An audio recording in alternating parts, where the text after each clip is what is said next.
My name is Jaylani Hussein. I want to start us off by also greeting you all in this room and those who are not in this room, greeting of peace.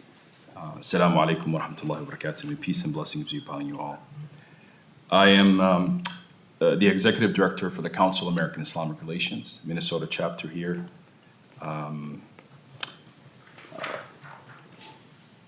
I came to this country in 1993 and lived in Minneapolis for one reason. I came here for peace and safety. And I'm a firm believer that every single one of you sitting here and those who you represent wake up every morning to live in a community that is peaceful, sending out our children in a peaceful community. All of this under the protection that we are all respected and valued as human beings first. I also believe, and I'm a firm believer, that good policing, good healthcare, good any industry welcomes any form of accountability, transparency, and efforts to serve those that whom entrusted with to serve better. For many of us, people of color, particularly Black people in this country, and particularly here in Minnesota, this report is a validation of the lived experience that we all have. To many of you and to many that will listen to this, especially our community that is predominantly white, may not have experienced this and may not understand this. But the violation that the Minnesota Department of Human Rights found is a violation of the dignity of human beings. And we are in a difficult moment, and I'm a firm believer that God chose us in this moment because there's something good in this state. And there's some good in people who are sitting in front of us today.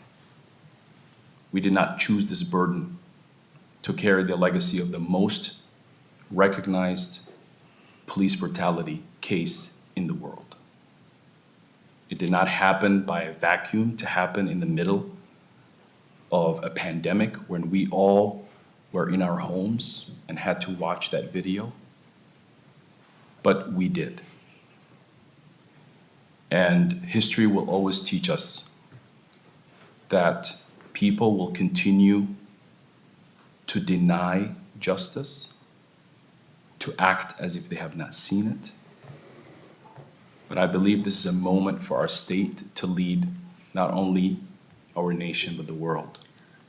We profess to the rest of the world that not only this is a beacon of hope and democracy, but we also self-govern. And in the darkest chapters of our nation, we have fought to make inclusion even possible to what it is today. And that's why I'm hopeful that in this state, in this moment, we do not turn away from this problem. But we Minnesotans come together and realize that we can help each other. And we can help this industry of law enforcement truly serve all of its populations in a manner that is dignifying, humifying, and I believe that is the call in front of us. No, I'm not done. I'm just getting started. I want to just point out, as the commissioner pointed out very clearly in this report, and there's a lot to unpack, so I will focus on the part that I feel most important to reflect. This report identifies racial disparities, particularly how people of color and Black people are dealt with, whether it's a use of force or traffic stops. It also talks about some of the challenges that those who call out this system are facing: intimidation, tactics to undermine. And Any good work will face that, and we believe that is part and parcel of what's been happening.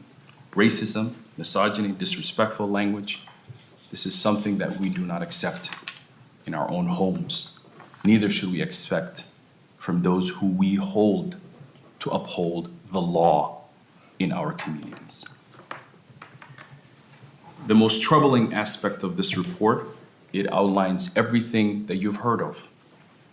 Black people are more likely to be stopped. Black people are more likely to be searched. Black people are more likely to face use of force. And Black people are more likely to be arrested, incarcerated. This is not new, but now we can't turn away from it.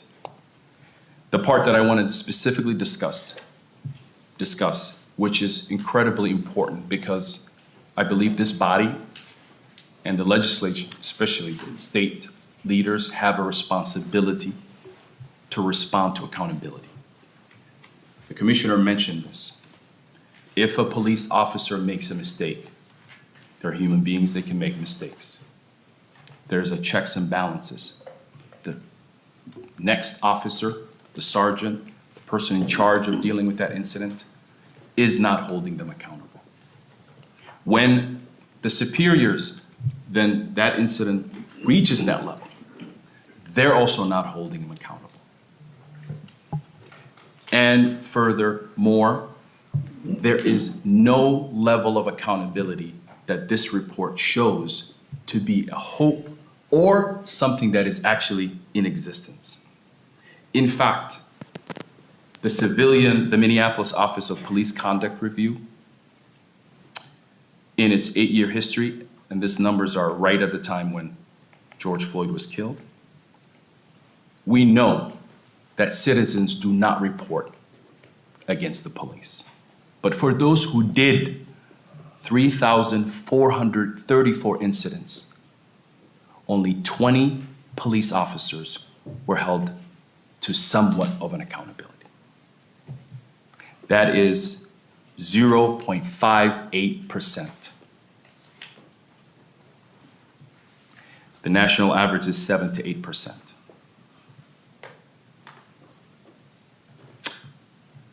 If you're wondering why and how important accountability is, if we do not ingrain it into the law, if we do not provide opportunities for communities to find reprieve, if we do not create systems that hold police officers to the same standards that every single citizen in the state is held to, we are not creating a system of justice, we are creating a system of injustice. Derek Chauvin had 26 citizen complaints out of that 4,000 that I just mentioned. He was involved in 6 deadly force incidents. He was involved in killing 5 people. And he had dozens of choking incidents, including the 2 that were tried in federal case. When we talk about accountability, we do not have it in the largest public safety department in the state of Minnesota. And this report shows that if a police officer today, as we are speaking in this room, violates the human rights of a human being in Minneapolis, there is no accountability. And if they report it to the civilian office review, there will not be accountability.